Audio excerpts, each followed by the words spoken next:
Welcome to Insomniacs Productions' first podcast. Today,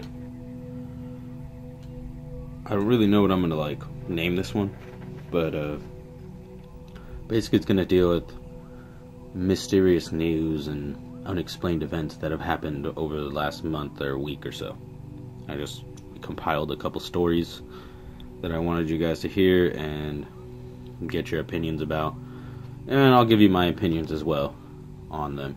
So without further ado, let's just get started here.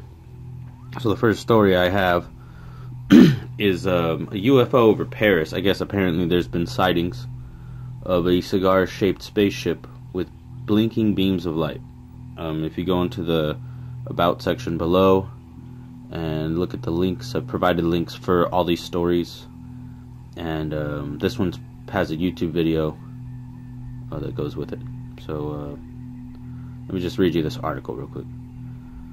Tyler Glockner, a popular conspiracy theorist and the man who runs the channel that made the video, discusses the sighting. He's a conspiracy theorist, popular among YouTubers and other people like that. He posted up a follow-up video to all these sightings that people were apparently seeing in France and a couple other countries. Glockner states in the video that the 2010 incident in China shut down an airport. So I guess this has been going all the way back to 2010. So people have been citing it from now until all the way back then. Some Chinese people believe it was a U.S. missile or some other man-made device, possibly like a drone or something. If you ever seen those drone light shows in the sky, they did it for the Super Bowl and stuff. It's pretty convincing to assume that it might be some kind of UFO, and to your knowledge, it technically is unidentified. I mean, you can't really discount that, can you? You didn't identify it in the sky, so therefore, in your mind, it's a UFO. A lot of the times, these things are explainable. Could be some kind of space debris. There's all kinds of rocks and dust and stuff that comes in through the atmosphere and causes crazy light shows, I mean, you can just look at Aurora Borealis, which is the most extreme of it. All the magnetism and the particles that come from the sun come in through our magnetic pole and cause a light show. So it's popular that, not popular, it's possible that some of these sightings could be chalked up to something like that, or to something more natural. UFOs are weird. It's a tough subject to get into. I'm the kind of person who believes there's life out there, but I don't know that they would approach us as often and as reckless as people think. I think there's an advanced species that can cross over light years. They're probably pretty intelligent, pretty wise, and just like somebody trying to case a house before going in to try to steal some shit, it's pretty probable to think that these beings or whatever that we think are coming down to us aren't really. But there's been hundreds and thousands of UFO sightings over the years. I don't know, you guys tell me what you think. Alright, a little weird. UFOs over Paris. People have pictures. There's a picture in the link below. Alright, next news story. This is about 32 murdered cows. People apparently think it's a lightning strike that happened. I'll just cover all bases here.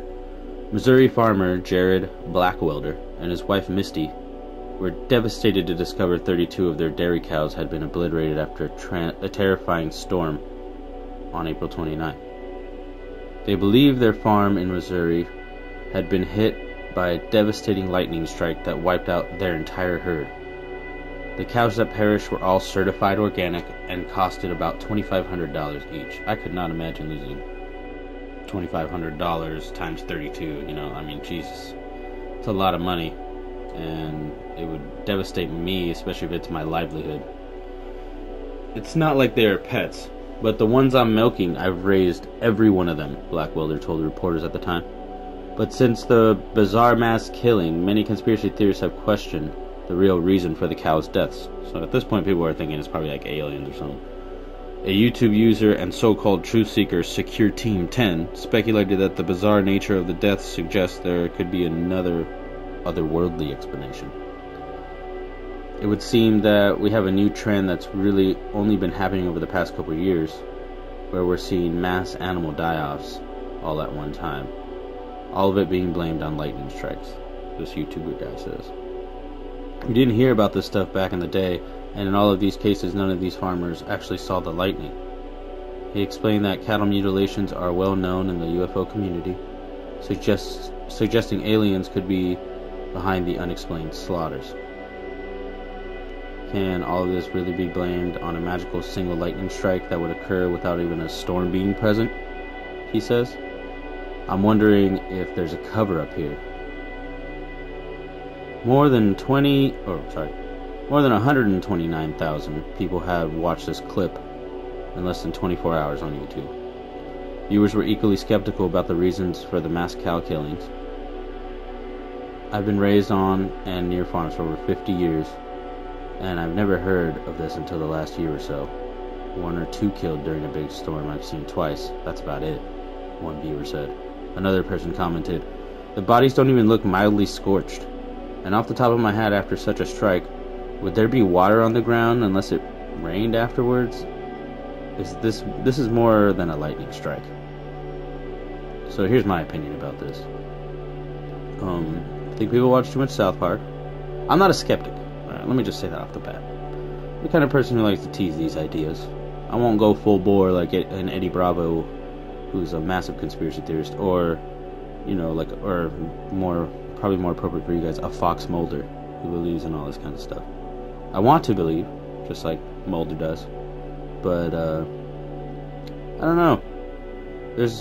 In the age of cameras being in everyone's hand and all that kind of stuff, and these sightings and things like this happening over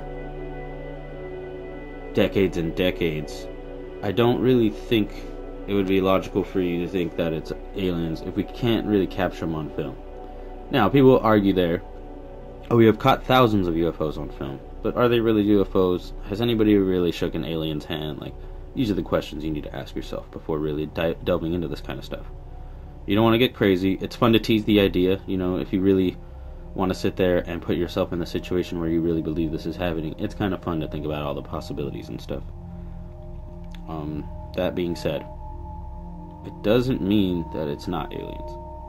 That's not what I'm saying at all. I'm saying this is pretty unexplained. And I'm not a scientist. I don't really know how 32 cows could just keel over with really not a mark on them. And apparently it's a lightning strike. But lightning strikes leave a mark. Lightning strikes leave burns. Lightning strikes, They leave damage. There'll be a tree scorched. There'll be something. You know what I mean? There's something. There's always something left over. Apparently, there's not really any evidence left behind these massacres. So, that's pretty much where the speculation comes in. If you look at the picture, I should have it up. It should be up during most of the story of the cows dead. It's pretty low quality. I'm sorry about that. I couldn't find anything better. It was just I pulled off the article, but you can kind of tell there's not really anything going on.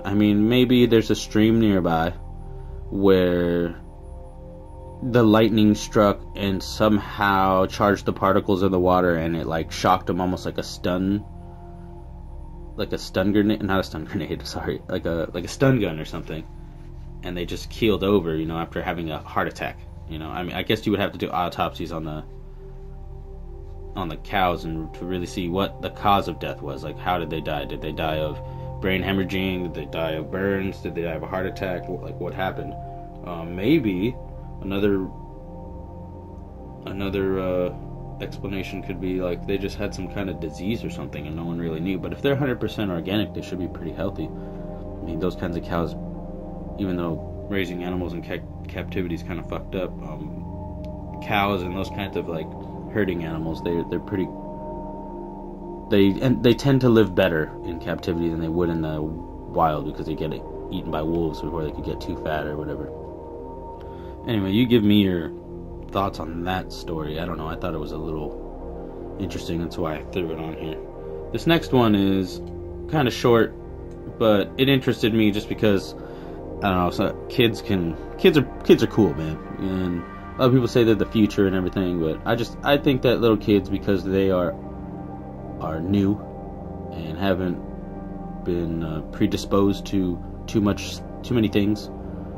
They don't have their their own bias. So yet, they might have their own little things, but they're not completely biased. They're mostly open, and what they take everything at face value for the most part. So this is a story about a smart little kid, I guess. A local 7-year-old boy has snapped a photograph of a UFO. The suspicious object was spotted flying over Taro on Friday evening. I don't know where Taro is. I didn't really do the research on this part. This story was just pulled out because this kid's 7, basically.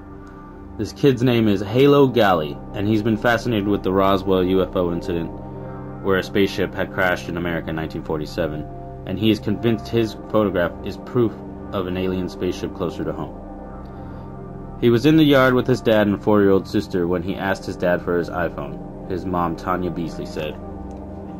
All evening he pestered me to look at the sighting, and when he showed me the only photo he took of the spaceship, lo and behold, he actually had captured something.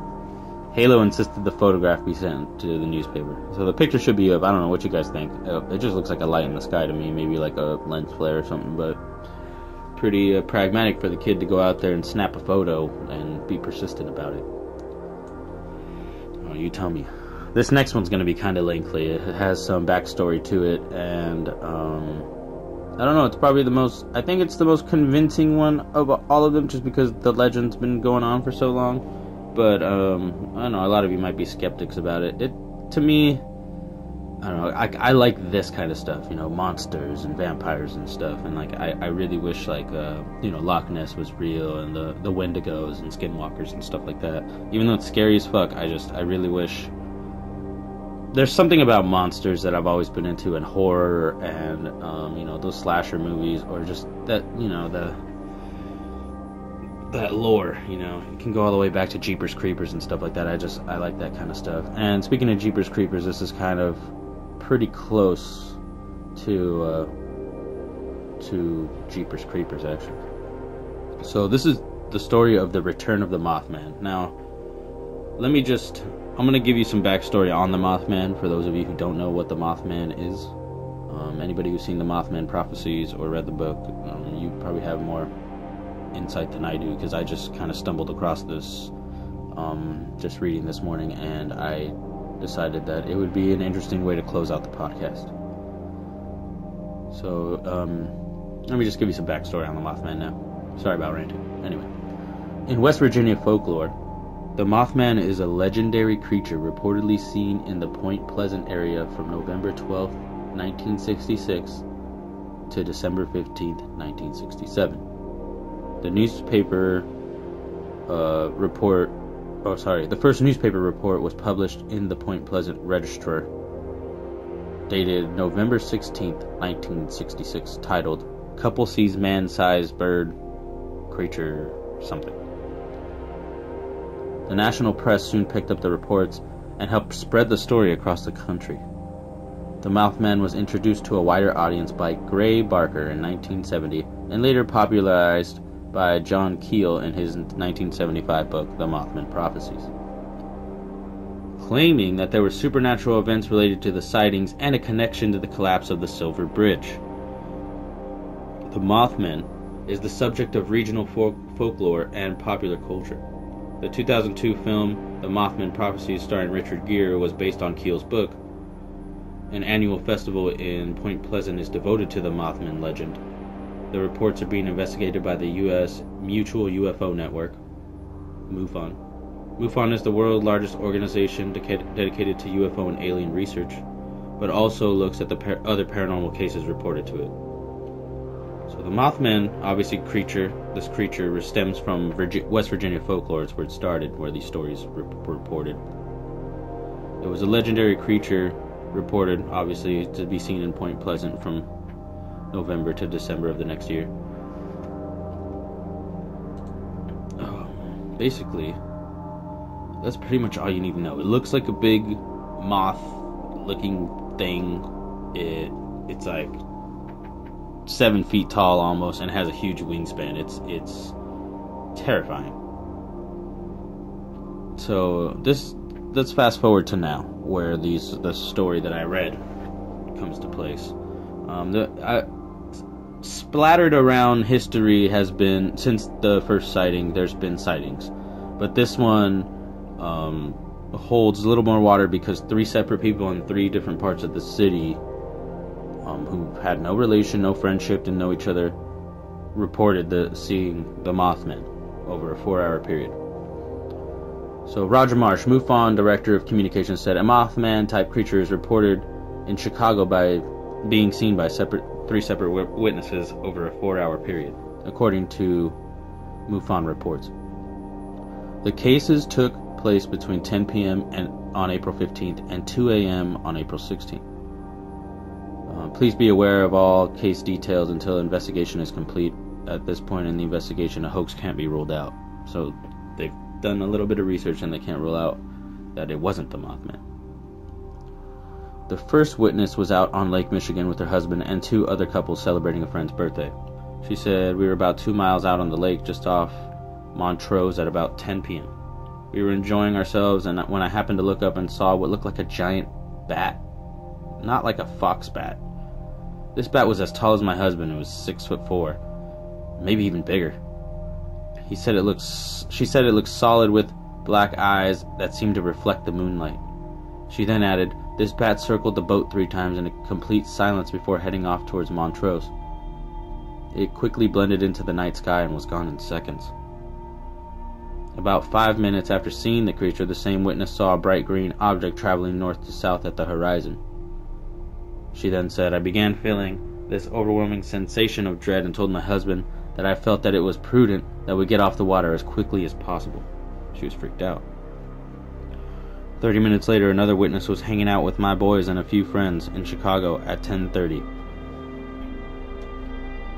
She said, as we talked about work and our families, we heard that what sounded like a bird flapping its wings. One of my friends yelled out and said he saw a huge lechuza over by the road. The lechuza is a Mexican urban legend or myth about an old woman who can turn into a giant black bird. She added, we walked over there and saw what looked like a big owl. As we walked up on it, this owl stood up on 2 feet and looked right at us. We saw what looked like a huge lechuza. Expect it was probably about 6 feet tall, and it was really big, large glowing red eyes that were completely freaking everybody out. That was the second report. The third report was at 2 a.m. on April 16th.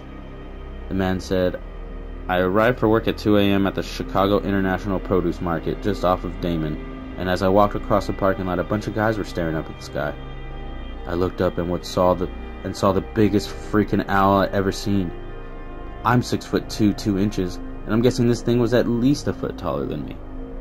It was completely black except for having its brightest yellow-red eyes like a cat. It stood there for a minute or two staring at everybody before shooting up into the sky and disappearing. It made everyone feel very uneasy. I only took off after some guys threw rocks at it. It had wings on it like an owl, only bigger, and you could hear it flap those wings when it took off. Illinois MUFON State Director Sam Maranto and some other staff members are investigating the bizarre reports. Mr. Marsh added, this account is taken merely from the early witness reports filed with MUFON. Please remain skeptical until witness interviews have been conducted and more case evidence is assembled. I don't know, guys. What do you think about that? Those 3 stories sound pretty similar, and they're in 3 different parts of Chicago. Has the Mothman returned? I don't know. You guys got to tell me. I don't know. You guys should do some of your own research if you're pretty interested. I left some links in the About section below. Just like, subscribe. You guys know the deal. Follow us on Facebook for further updates, behind-the-scenes looks, and maybe some clips and stuff with me, like clipping some stuff together. I don't know what I'm going to do with the Facebook so far. Mine is just sharing the videos and podcasts, but this is the beginning of something I'm working on right now. As you hear this, episode 1 should be episode 1 of True Scary Stories to Tell in the Dark, my first YouTube video doing these crazy scary Reddit true stories and other stories I found on the internet. That'll be up later this week or something like that. Or not later this week, sorry. Later today, as I'm recording this. I'm recording this on the 8th of May. I'm hoping this podcast will be up tomorrow morning. And then episode 2 the next day, podcast the next day. If you guys catch my drift, probably alternating it. Putting out about 5 videos. I'm trying to put 4 or 5 videos out a week. We'll see what I can manage. It'll probably be cut down to 3. 5 is pretty ambitious. Anyways, thank you guys for listening. I hope that you enjoyed. I'm your host, Rudy III. I don't know if I said that in the beginning. And have a pleasant evening and enjoy life, guys. My best advice to you guys is just try to surrender that worry, that anxiety, and try to enjoy yourself. Do something today that maybe you would never do in your life. Put yourself out of your comfort zone, learn new things. You never know when some crazy shit will happen to you and your life will be over, or